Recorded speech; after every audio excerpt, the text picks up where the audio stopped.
We must retreat and find another way around. The bridge is lost to us.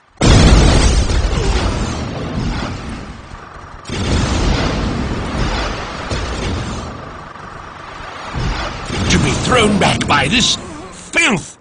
Had we our basilisks ready, we would have taught them a lesson. Someone call for an earth shaker? Greetings everyone, I am Sister Lilia, and the basilisk used to have a lot more interesting packaging than the generic white box. But gone are the days of that. So, the basilisk. Primary artillery piece of the guard for many years, and reliable workhorse that I hear is still decent. So, let's take a look at it. Let's grab everything out. So, first up we have the instructions that seem kind of meh. We've got the base hull instructions, we've got the actual instructions for the gun section. You know, does it actually come with an operator? So, we've got the main gun, we've got the gun shield and main section. We've got the tank upgrade sprue. Ah, good to see there's one back. That gives me one crew member. Potentially two. Okay, I can work with that.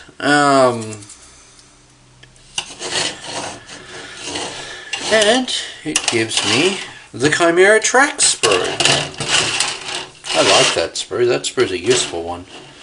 I can't really fit all of this in one shot, can I? Can I? Maybe? Yeah, it's probably cut off on this side. Yes, we've got the Chimera track sprue, which is, or hull sprue, which is essentially the reason why the Chimera is probably so cheap is because, like, well, I say so cheap, it was 10 years ago. It's now absurdly expensive. Nearly it's like $80. Back when this kit was, when I got into the hobby, this kit was $4 more than what the Chimera is nowadays. What the heck? Now this one's about $10 more than what it was. Absurd GW interpretation of inflation. But yeah, we've got the bits and pieces here, and yeah, so we've seen this one already. I've made use of this in a different video this week. Well, hopefully this week. Maybe this won't get out the same week as the Hectarians, but I'd like to try anyway. But the thing that concerns me is we have big artillery piece. We have artillery piece, but no ordnance on the kit, and only one crew person. For an artillery tank that's supposed to have more than that? I'm going to have to get creative if I want to make this thing look good.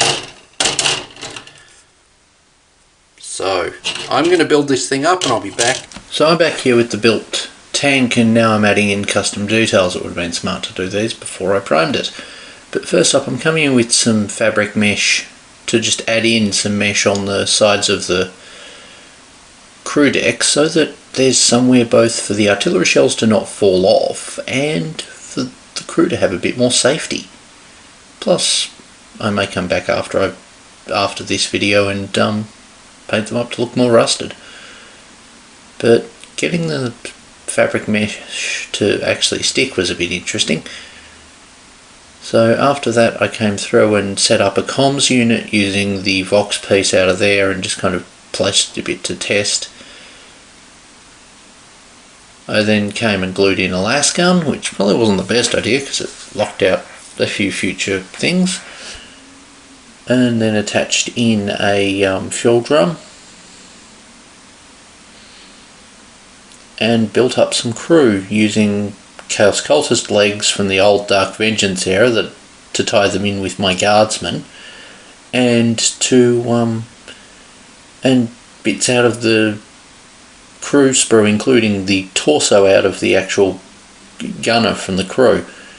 I also took you can see shells from the Baneblade kit. I think there might even be more than the few that come on the kit that are attached here, and you see me building bits and going through. Now, in the speed up of this, I lost some footage, and here we are with everything painted. You can see the crew here, you can see some of the bits and pieces, the parts of the artillery. I've got the crew spinning around here so that you can see them and get a look at them before I attach them down. Next, and now we have the shells going down, making sure that they are attached in and solid. We've got the comms unit, which is going to require a little bit of modification or more removing of the paint from it and where it's getting mounted so that I can actually get it to stick. I think I did the second scratching off camera. We've got the crew coming off. Now I should have cut both of them off the bases, but I cut this one off, get him in position, and then proceed to forget to do that with the other one in a moment. You can see me here just coming with the knife and scratching off just under the base where I'm going to glue his foot. It took a bit longer than on camera is shown to actually get him to stay there, but that happens. Next, I'm assembling the cannon together carefully so as to get the little cog trim interlocking with the mounting for the on the gun, or on the stand for the gun. That thing still turns. Next we have him, which I really should have cut him off, but instead I broke him off there and damaged his foot. And you see me bringing him in on here and gluing him down. Now I did come back in and fix his foot up and prime his foot back up and repaint it. And that added in a bit of a delay, but otherwise. Now we've got the main gun together. We've got the heavy flamer that needs to go on the front. And I'm just going to clean up the little mountings for it. And yeah, a knife is a good way to do that. Next, gluing it in and just making sure that it stays in there, and then bringing the searchlight in and gluing it in. I ended up spilling the glue while I was getting it onto the actual mounting, and next shoving the thing in. Getting it in is a pain, but that happens. Okay, before I get to actually talking about the tank itself, we need to address the instructions. The instructions at step 2 are wrong. Instead of putting this piece in, which ends up resulting in the big gap underneath that you can see, you're supposed to put this piece in and put it in so that it gets attached in. Part of the reason I say that is because with the Chimera, this piece hooks in here where the base plate ends, and is designed to actually plug into here. Now it won't easily fit on an unbuilt one. Funny enough, you can also put it the other way around, but it doesn't work so well when there's a peg in the way. So yes, given that this one's going to become a Chimera, I'm going to have 2 of these plates, and I'll end up using them for something else. Whoa, I'm about to lose the thing. The joys of bigger plans. Oh well, maybe after I get another trash tank. I don't feel like destroying an $80 kit in a conversion. Oh well, back to the main. So, in the end,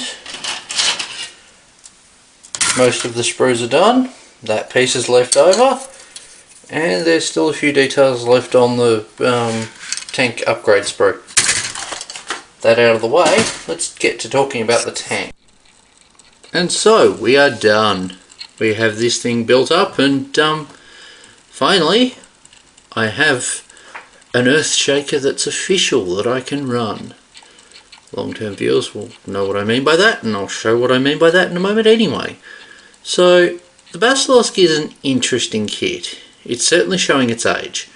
Funny enough, I'm surprised at how few issues I had with mould lines. But when I did have them, some of them were in really weird places. like, I didn't have much of a problem with the gun. That was what really surprised me. But I did have issues with the little winder wheel that you see on there. Whereas the tank upgrade frame, oh boy, it was mould line heavy. Like, it was mould slip heavy, there was plentiful mould lines. Some of them I've probably left in. The tank's lack of a second crew person was annoying for me, and it did mean sacrificing some models into it, but I was happy to do that in theory, because, well, I'm tying this in with my garden. I'll go and clean up any super glue frosting that happened on there, because this isn't a this isn't something that frosting is really fitting for. If I was doing Valhallans, and on the subject of Valhallans, we have a horribly painted Chimera that I got off eBay ages ago that was probably painted to work for them. So I've mentioned a few times about the old Chimera design. Let's just put it next to the basilisk. Here is the old design. This Chimera comes with the heavy bolter on it, just as the newer one does, and as a result this tank used to have the heavy bolter on sprue, because the way they did it was they had the Chimera and then they had the sprues for the add-on vehicle in there, or in the case of the Hellhound, the metal parts. Because up until I think it was 2010, when Guard got its range refresh, the Hellhound was a semi-metal kit, which was wild. But yeah, I am quite happy with my work on this one. Do you want to see skill progression of 10 years? Here's a Taurox. That's from 10 years ago. I'm not going to find that right now. I mentioned before about artillery. Well, here's a Victoria Miniatures BFG sledgehammer. You can see the kind of difference in size of the guns. It's just absurdly overcompensating on its cannon. But yeah, it's like giant gun, really tiny crew. And in a different contrast, here's how it compares to a field ordnance battery. So normally I wouldn't wreck the boxes for a miniature from GW. When it comes to the cardboard boxes, I tend to keep them and fold them down. When it comes to the packaging for the clamshell ones, I'll take the little card slip out of it or paper slip out of it, and then keep the clear plastic until I find a use for it, usually in models or terrain. This box came in handy. It was a spray box.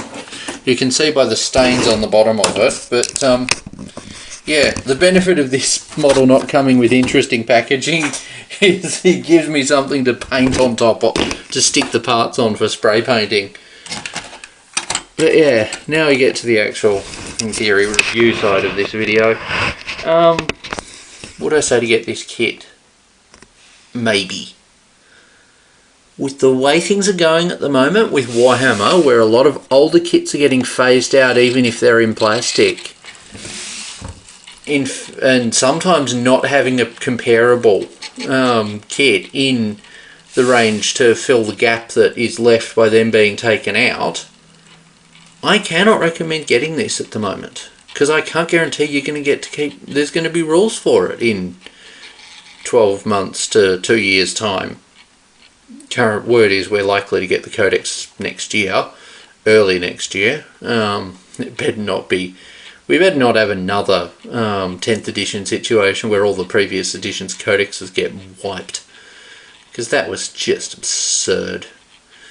Codexes cost an absolute fortune, and for them to just be rendered as paperweights by a new edition is ridiculous. Yeah, I'm salty about that, and it's something to be fair about being salty over.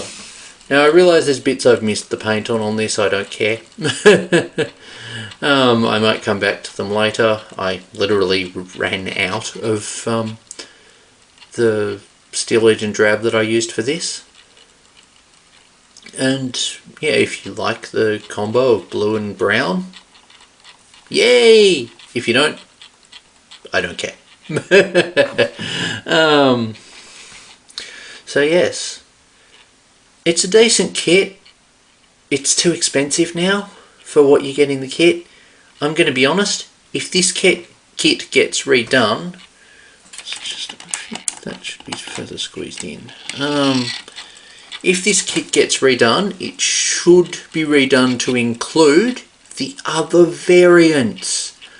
When I got into the hobby, there was about 4 or 5 heavy support options under the basilisk that initially back then I thought you could build out of the kit.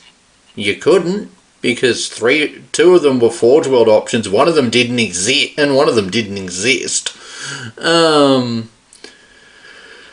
What I'd like to see with the basilisk kit going forward is a full rework that adds in 2 crew and adds in, it has the 2 hull mounted options.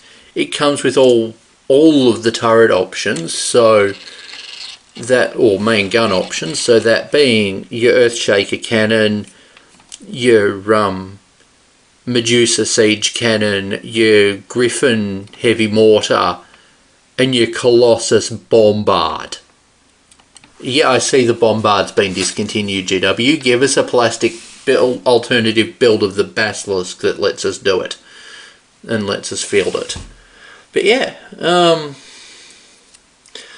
that's been my look at this thing. It's a decent enough kit. I think it's too expensive, especially since it's now web store direct, so you aren't going to get a discount on it through an independent stockist.